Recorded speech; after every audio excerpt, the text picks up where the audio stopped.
Prescribed burning is extremely important for maintaining and improving wildlife habitat. And really what you're doing with these prescribed burns is you're increasing biodiversity across the landscape, and you're creating a lot of edge effect. A lot of people think of prescribed fire or fire in general running across the landscape is just consuming all the vegetation, when in fact it creates a mosaic, because the fire will burn based on the amount of fuel you have, and that fuel is not equally distributed across the landscape, so you'll have differences in fire intensity as that fire moves across the area, and that creates a mosaic.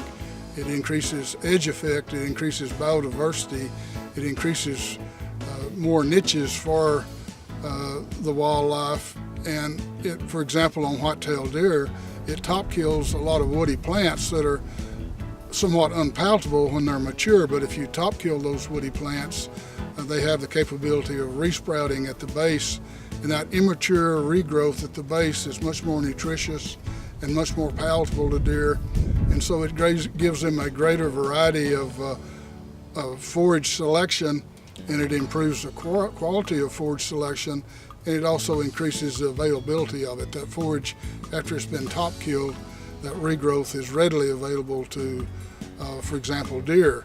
The same similar situation happens with quail or turkey. You get a dense stand of woody plants, that's not necessarily good for those two species, and you top kill those woody plants and get the regrowth. It creates more cover, improves nesting habitat, opens up the country to grow more herbaceous vegetation, which increases number of insects. It germinates, the heat it germinates a lot of high nutritious leguminous plants that's very beneficial to deer, turkey, and quail. And so those are just examples of some of the game species. Now it's hard to believe, but this used to be the habitat for the lesser prairie chicken, and so they definitely require fire in order for them to be able to survive in this type of landscape.